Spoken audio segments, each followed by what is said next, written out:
Good morning, Wind Chasers. Welcome to another episode of Chasing the Wind. This morning, I'm going to tell you where that my mind is just kind of going, and this has been kind of happening for a few weeks now. Just seeing some things that I don't know. I don't want to say they're troubling me, but let's just talk here for a minute. Let me just yammer, as many of you know I can. So, about a while back, we'll put it that way, okay? I was pastoring in a church that we had another church meeting at our church. Are you following me still? And they were of a different culture. And it was funny, one day I was talking to the pastor and I said, what do you got going today after church? He goes, we're going to go over to the old woman's house for dinner. And I just started laughing. I said, the old woman's house? He goes, Mark, you need to understand. That's a compliment in our culture. And it's a great compliment to them that they're an old woman. It's speaking of their experience and their wisdom. Here's where it gets a little troubling for me. In our culture, our American culture, we do not value experience, wisdom, and age. And that's a troubling thing. Maybe it's a troubling thing for me because I'm starting to get in that older era where I do have a little experience and maybe some wisdom is coming there somehow or another. I don't know. I guess maybe someone else needs to answer that part of the question. I think a couple things kind of sparked it. One was a friend of mine who's taking his first church, and he's 62 years old. And I was talking to someone else about it, and they were a denominational leader, and he was talking to me about how when he would go to churches to talk to boards about what they were looking for in a pastor, they would say, this is a church board, mind you, we don't want anybody over 60. Now, I think that's called age discrimination. Here's the sad part for me.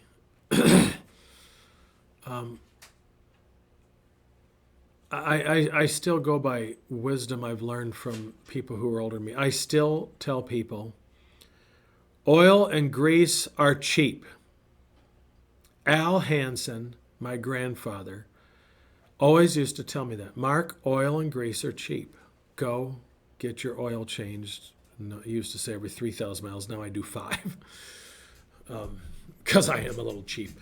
But I thought he said be cheap and get your oil. Okay, no, he didn't say that. But anyway, here's what's interesting to me.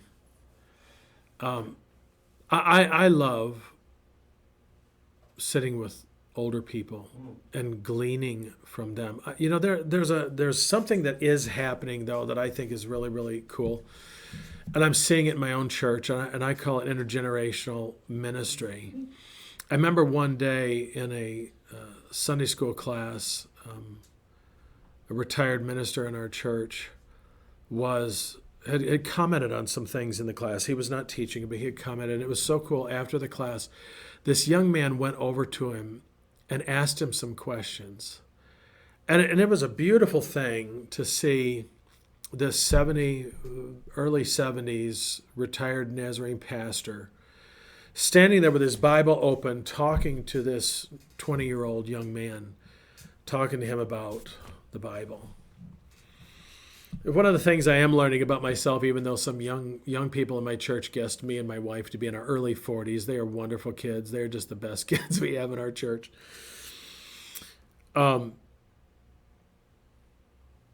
I find it interesting that younger people are drawn to, yes, I got to put myself in that category because I'm 54 years old. They come see the old man. And contrary to what someone down here at Drash Ministry says, I am not Grandpa Mark. I do not have grandkids. I don't even have kids. So I have chickens and a dog. Actually, I do have a lot of kids the Lord has given me, but it's a great privilege and honor for me when I have younger people to come up and ask me things. I remember one Sunday I had another retired pastor in my church preach, and one of the young people came up to me the next Sunday and said, hey, pastor, that old guy did a good job last week. And I said, well, that old guy's sitting over there. Why don't you go tell him? Might make his day.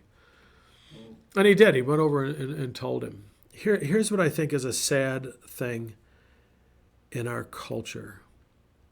We do not value experience and wisdom that comes from Knox College, the School of Hard Knocks. Some of you will get that in a minute. The Nazarene pastor I was talking to you about is as you think about it, pray for him. He's fighting cancer and some other things right now. And I find myself reflecting upon how in this last year and a half, it is as though all this wisdom and knowledge is coming out from him. And it's a beautiful thing. It is a beautiful thing. I think it's Richard Rohr in his book, Falling Upward, talks about the first half of life we had this container that we're filling with all this information and this experience and this wisdom and this knowledge that we're getting. And then he says in the second half of life, we have to open that up and start sharing it. And it's just a beautiful thing to watch how Dana has opened up that container. And, he was a little nervous doing the Zoom thing. But here was the thing, Dana leaned into it, and he learned how to teach on Zoom. And that was a beautiful thing, is he was nervous about it. And he was like, I don't know that I should do this. I said, no, I'm not giving you a choice, Dana. You have to do this. And he pushed through it, and he did it. And the cool thing is I'm learning a lot of things from younger folks, but if there was one thing I would encourage you today, and maybe the Holy Spirit's speaking to some of you, don't despise those that are older and have learned a few things through the years. There's a lot of things to glean from them, and there's things that are lost that we're not going to get back if we're not careful. When I think I saw something one time, a meme or something on Facebook, when an older person had died, it said something about a whole encyclopedia had just disappeared. Let's value the people who've gone before us, who we can learn from. It's interesting. I used to say retirement is not in the Bible. So if you're an older person watching this, I also want you to open up your container. Open up your container of the good stuff, not the you don't have to share all your dirty laundry. But the good stuff. You have something to share. And young people, go learn it, because you're not going to find it on Google. You're not going to find it on Wikipedia or anything. Oh, I do know what those are, by the way. You're not going to find them on there. You're going to find it in sitting down and listening. You have 2 ears, 1 mouth. Listen to what those have gone before. You see, how do you live a holy life? How do I live my life for the Lord? Well, you know what? I had someone tell me one time, well, I need to go over to that church. They have younger people. If I'm going to grow spiritually, I need to be with people my age. No, you don't. You need to be with people who've done it. You need to be with people who have been through the fire, who have learned a few things in their lives. And you can say, well, that doesn't apply today. No, but you can take what you've learned from them and you can apply it today and say, what am I going to do with this? So I want to encourage you today on several fronts. And it isn't about an age thing. My friend who just took his church at 62 says that he learned so much about pastoring from me because he didn't do it, and that's great. I always tell him I taught him everything he knows about ministry, but not everything I know about ministry. And that is a true statement because he won't. Some of the things I know he won't need or he won't have to learn, but he'll learn his own, and it's a beautiful thing. But if you are a younger person, I'm going to encourage you to seek out some saints, old saints as we call them, who are willing to share with you their faith journey. And listen and just let them, just drink it in. Just drink it in. Let them open their container. Ask them questions. Ask them the hard questions. And then older people, go easy on the younger ones. Go easy on them. Just love them. You know, the matriarch of our church, who I buried a couple of years ago, she still loved every young person that came through our door. And every young person that came through our door that knew Miss Jenny, remembered Jenny, how much she loved them. And she exemplified Christ to them. Open your container. Quit being bitter and selfish and start sharing what you've learned about Christ with other people.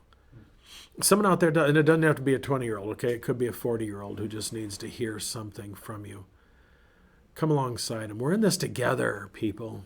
And now more than ever, we are in this together. So wind chasers, that was kind of all over the place. Don't discriminate. There's people out there. Go over to the old man, over to the old woman and say, hey, I want to talk to you. Can I take you for a cup of coffee? Make an investment in them. A coffee. How about that? You take them for a coffee. Don't even get me started on that. Wind chasers, thanks for joining me. I really do appreciate all you who watch this, who share this, all the videos on Drash Ministries, and it's awesome. Keep chasing the wind chasers, because the wind is chasing you. Until next time, I'm Pastor Mark. Grace and peace to you.